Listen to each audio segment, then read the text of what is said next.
Assalamualaikum warahmatullahi wabarakatuh. Perkenalkan, saya Putri Afrinsari dengan NIM 2522066 dari lokal PTK 6B, yang dimana di sini saya ingin menjelaskan beberapa pokok pembahasan yang berasal dari tugas terstruktur mata kuliah jaringan nirkabel, yaitu ujian akhir semester. Yang dimana dengan dosen pengampu mata kuliah yaitu Bapak Rian Amanda. Jadi di sini yang pertama kita akan mempelajari sebuah materi yang dimana materi ini harus dijelaskan definisi, komponen atau bagiannya, lalu tujuan, manfaat, dan jenis-jenis dari pembahasan tersebut. Nah, masuklah kita kepada beberapa pembahasan, yang dimana pembahasan kita itu ada yang pertama adalah antena, lalu yang kedua itu adalah internet satelit, lalu yang ketiga itu adalah jaringan seluler, lalu yang keempat adalah jaringan ID host. Yang dimana dari keempat pembahasan tersebut kita harus menjelaskan definisi, komponen atau bagian, tujuan, manfaat, jenis, dan mungkin ada pembahasan-pembahasan pendukung lainnya. Mungkin kita masuk yang pertama adalah antena, yang dimana kalau dari segi definisi antena itu adalah sebuah perangkat yang digunakan untuk memancarkan dan menerima gelombang elektromagnetik dalam sistem komunikasi nirkabel. Jadi kalau dari segi pengertian tadi sudah disebutkan. Nah, masuklah kita ke bagian fungsinya, yang dimana kalau antena ini berfungsi mengubah energi listrik menjadi gelombang radio dan sebaliknya. Lalu, ketika ingin membangun sebuah antena, tentunya kita memiliki beberapa komponen atau bagian-bagiannya. Yang pertama itu adalah radiator, yang dimana radiator ini merupakan bagian utama pemancar atau penangkap gelombang. Lalu yang kedua itu adalah feed line, yang dimana feed line itu adalah kabel penghubung antara antena dan perangkat komunikasi. Lalu yang ketiga itu adalah ground plane, yang dimana ground plane itu adalah bidang logam untuk referensi sinyal. Lalu yang keempat itu adalah reflektor dan direktor, yang dimana kalau dari segi pengertian yaitu adalah pengatur arah pancaran pada antena direksional. Lalu selain dari fungsi dan pengertian, tentu ada tujuan. Tujuan dari antena adalah ia menjadi sebuah jembatan antara sistem elektromagnetik dan gelombang radio di udara. Antena memungkinkan transisi dan penerimaan sinyal dalam sistem komunikasi nirkabel seperti televisi, radio, dan mungkin ada contoh yang lainnya itu adalah wifi di rumah. Lalu ada juga jaringan seluler. Lalu ada juga itu manfaat dari antena. Yang pertama mungkin saya akan menjelaskan 3, yaitu fleksibilitas komunikasi. Yang dimana fleksibilitas komunikasi itu tidak memerlukan koneksi fisik antar perangkat. Karena kan sepengetahuan kita kalau janir itu adalah sebuah jaringan yang tidak memerlukan bantuan kabel. Lalu yang kedua adalah efisiensi transmisi, yang dimana fungsinya itu adalah untuk mengoptimalkan daya pancar dan penerimaan sinyal. Lalu yang ketiga itu ada skalabilitas, yang dimana kalau dari segi artinya skalabilitas untuk antena dapat disesuaikan untuk pemakaian rumah, industri, hingga luar angkasa. Nah, selain dari manfaat, ada jenis, yang dimana jenis dari antena ini bisa dicontohkan seperti omnidireksional, ada direksional, ada panel juga. Dan contoh yang lainnya mungkin bisa dicari di internet saja. Lalu selain itu tentunya ada kelebihan dan kekurangan dari setiap perangkat yang akan saya sebutkan. Kayak antena, dia punya kelebihan untuk menjangkau area luas. Maksudnya daerah-daerah yang jauh bisa dijangkau oleh antena ini. Nah, kalau seperti local area network, dia kan hanya untuk personal yang ada dalam gedung. Sedangkan kalau misalnya dia personal area network, dia itu ada untuk personalnya aja, untuk orang per orangnya aja. Baru ada kelebihan kedua itu adalah rentan terhadap gangguan intervensi. Maksudnya gangguan dari beberapa jaringan-jaringan lainnya. Lalu ada contoh penggunaan dari antena ini. Yang pertama itu adalah antena parabola di TV satelit. Kalau ini kan kalau kita sekarang kan pakai TV kabel. Kalau yang dulu itu kan ada beberapa TV kayak TV tabung. Baru yang kedua contohnya adalah antena pemancar radio atau FM atau AM. Teman-teman mungkin bisa lihat contohnya itu di stasiun radio untuk penyiaran radio. Nah, selesai pada materi itu, masuklah kita pada materi internet satelit. Yang dimana internet satelit ini berdasarkan definisi adalah sebuah layanan akses internet yang menggunakan satelit komunikasi di orbit untuk menjangkau pengguna di bumi, terutama di daerah terpencil kayak daerah-daerah pedesaan. Mungkin seperti bisa saya bawakan contoh di tempat KKN saya. Nah, di sini daerahnya jaringan itu sangat sulit atau jaringan internet itu sangat sulit untuk dijangkau. Jadi di beberapa titik lokasi masyarakat itu menyediakan beberapa internet satelit, contohnya orbit. Nah, setelah dijelaskan dari segi definisi, kita masuk kepada komponen atau bagian. Kalau komponen dan bagian ini, karena dia membawakan judul tadi internet satelit, tentunya komponennya itu harus ada satelit juga. Satelit ini ada terbagi 3, berdasarkan pengetahuan saya, itu ada GEO, MEO, LEO. Yang dimana, kalau dari segi luar angkasa itu adalah komponen yang sangat-sangat utama dan diperlukan. Lalu yang kedua itu adalah modem satelit. Kalau tidak ada modem satelit, pemancaran dari internet satelit ini tidak bisa sampai ke tempat-tempat yang berjarak gitu loh. Baru ada yang kedua gateway, yang dimana gateway ini adalah penghubung antar satelit dan internet global. Contoh dari gateway ini bisa kita lihat pada router. Nah, yang ketiga itu ada tujuan. Tujuan dari internet satelit ini tentunya memberikan akses komunikasi data ke lokasi yang tidak dapat dijangkau oleh jaringan kabel atau seluler, seperti daerah pelosok, lautan, atau lokasi bencana. Kalau dikaitkan dengan situasi KKN sekarang, seperti daerah Paluku itu tidak semua daerahnya memiliki internet. Jadi beberapa masyarakat pasti menggunakan yang namanya internet satelit. Adapun manfaat dari internet satelit ini, yang pertama adalah karena jangkauannya luas. Setelah jangkauannya luas itu kan berarti dia dapat menjangkau lokasi manapun di permukaan bumi. Lalu yang kedua itu adalah solusi darurat. Kenapa solusi darurat? Kan tadi katakan bahwasanya internet satelit itu adalah sebuah solusi apabila nantinya daerah itu tidak memiliki jaringan.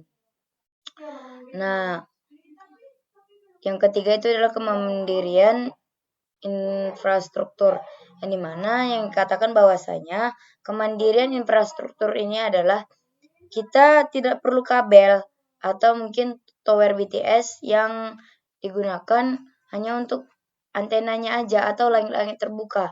Biasanya kan kalau misalnya kita pakai internet satelit itu di dalam internet satelit itu tidak bisa dibuat di luar dari lokasi yang terbuka gitu.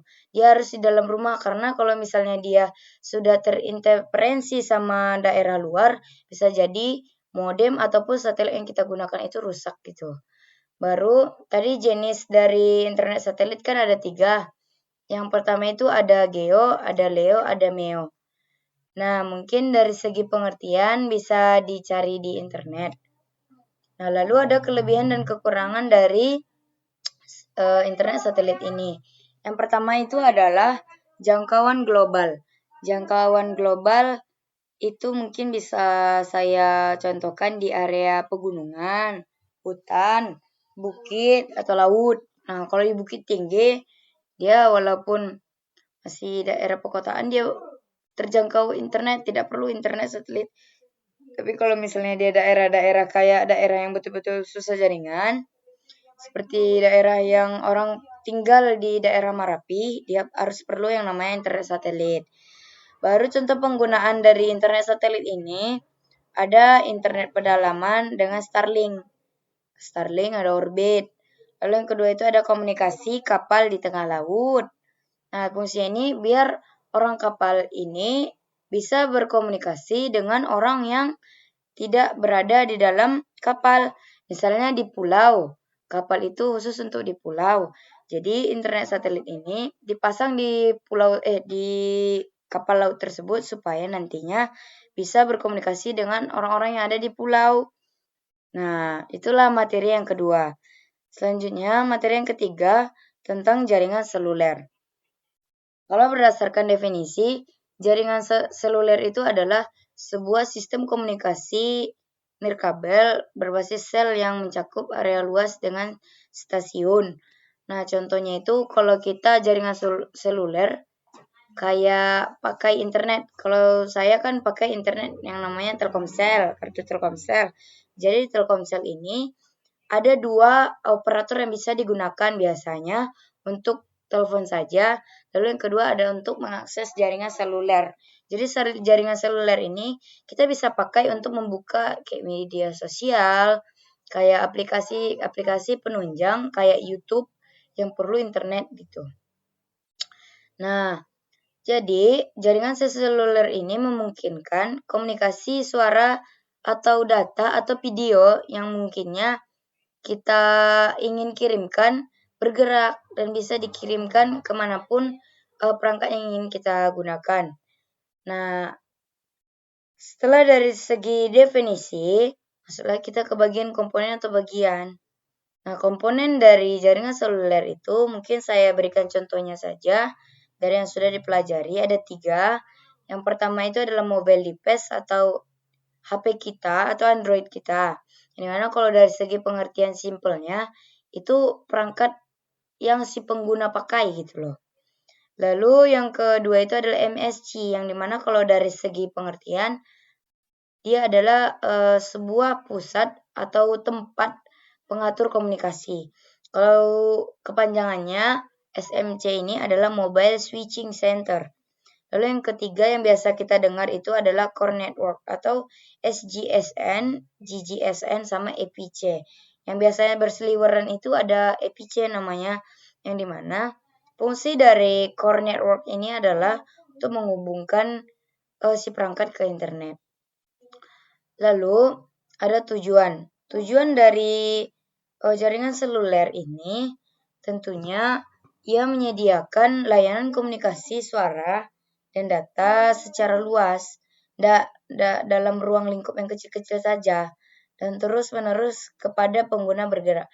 Misalnya kita menggunakan kartu Telkomsel di Bukit Tinggi. Kalaupun kita pindah ke Sumatera Utara, kita masih bisa menggunakan atau mengakses internet menggunakan jaringan seluler tersebut.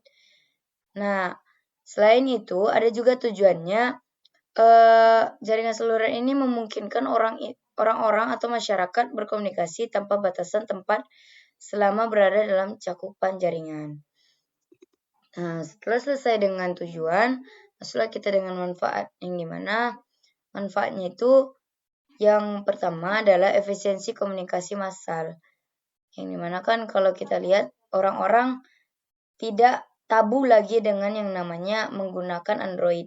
Jadi kalau orang menggunakan Android, pastilah dia sudah familiar dengan yang namanya jaringan seluler. Jadi karena memang dia sudah familiar dengan masyarakat dan tidak tabu, maka dia menjadi sebuah perangkat atau alat yang sangat efisiensi untuk komunikasi massal. Karena biasanya perangkat ini dipakai untuk koordinasi kerja, pendidikan, komunikasi kayak antar sosial, komunikasi untuk layanan kesehatan, untuk hiburan, dan lain sebagainya. Lalu ada juga skalabilitas teknologi. Kalau dulu itu kita menghitungkan gigabyte-nya itu dari 1 sampai 5. Sekarang karena memang sudah didukung dengan IoT, makanya kita ada namanya VR dan AI. Lalu masuklah kita kelebihan dan kekurangan dari jaringan seluler. Yang pertama kelebihan dan kekurangannya itu adalah akses mudah dan luas. Karena memang dimanapun kita lokasinya, asalkan itu terkoneksi dengan jaringan, maka kita bisa memakai jaringan seluler tersebut. Lalu yang kedua adalah terintegrasi dengan internet global. Lalu kekurangannya adalah ketergantungan pada infrastruktur BTS. Karena biasanya kalau mau dikaitkan dengan penggunaan personal, biasanya masyarakat menggunakan BTS, menggunakan jaringan seluler ini tanpa mengingat waktu gitu. Contoh penggunaannya itu mungkin ada telepon seluler sehari-hari, ada akses internet mobile yang memakai 4 GB, 5 GB, lalu ada smart city atau IoT berbasis 5 GB. Nah, selesai pada materi ketiga, setelah kita kepada materi jaringan ADHOC atau mungkin singkat EDHOC. Dimana kalau dari segi pengertian, ia adalah sebuah jaringan nirkabel sementara yang dimana dibentuk langsung antar perangkat tanpa infrastruktur tetap. Tiap perangkat bisa berperan sebagai pengirim, penerima, atau router. Nah, komponen atau bagiannya ada perangkat pengguna atau HP, ada laptop, ada sensor. Lalu yang kedua itu adalah routing protokol. Di mana routing protokol ini biasanya menggunakan DSR. LSR juga ada. Itu mengatur route antar node. Nah, tujuan dari jaringan ADHOC ini adalah menciptakan koneksi langsung antar perangkat tanpa memerlukan infrastruktur tetap. Hal ini penting untuk situasi darurat, militer, atau eksperimen di mana koneksi cepat dan mandiri diperlukan. Lalu ada manfaat, yang dimana manfaat dari jaringan ADHOC ini adalah kemandirian penuh. Yang dimana kemandirian penuh ini karena dia bersifat sementara, jadi ia tidak bergantung pada server pusat. Baru dia juga cepat dibentuk, yang dimana karena cepat dibentuk, dia bisa langsung aktif tanpa instalasi khusus gitu. Baru ada contohnya Manet, Wanet, WMN. Nah, kelebihan dari jaringan ADHOC ini adalah dia sangat fleksibel. Saya fleksibel itu tidak perlu repot dan tidak tergantung pada router. Lalu yang ketiga itu adalah cocok untuk area bencana militer dan eksperimen IoT. Karena dia kan bersifat sementara. Kalau misalnya rekan-rekan pernah menonton video peperangan, biasanya orang pakai untuk memanggil, dan itu memanggilnya itu tidak lama gitu. Cuman untuk beberapa waktu tertentu. Lalu untuk kekurangannya ada stabilitas jaringan bergantung pada jumlah dan posisi node. Lalu yang ketiga adalah keamanan dan efisiensi routing bisa menjadi masalah. Nah, adapun contoh dari penggunaan ADHOC ini, yang pertama komunikasi militer antar pasukan. Lalu yang kedua itu adalah sensor jaringan di hutan atau tambang. Lalu yang ketiga adalah jaringan sementara dalam event atau konferensi. Mungkin itu adalah penjabaran materi dari saya. Kurang dan lebihnya saya mohon maaf. Saya tutup. Assalamualaikum warahmatullahi wabarakatuh.